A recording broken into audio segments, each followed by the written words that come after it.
باختصار، صحتك في خطر في رمضان إذا أفطرت بالمشروبات الغازية والعصائر وقد خالفت السنة.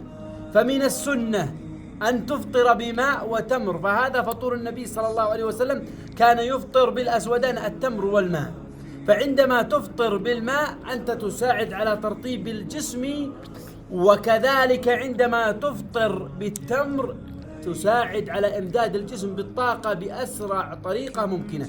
لكن عندما تفطر بالمشروبات الغازية أنت تجهد جسمك، تجهد المعدة، كذلك تجهد الكلى. فبعد هذه الساعات الطوال لابد أن تفطر بماء وبتمر، تتمسك بسنة نبيك وتكون صحتك جيدة. فالوقاية خير من العلاج. فهذه سنة النبي صلى الله عليه وسلم فيها الخير في الدنيا والآخرة. تحافظ على جسمك وتتبع سنة نبيك ويكون لك أجر عظيم. فأسأل الله لكل من ساهم في نشر هذا المقطع وتذكير إخوانه بهذه السنة في إفطار رمضان أن ينظر وجهه في الدنيا والآخرة.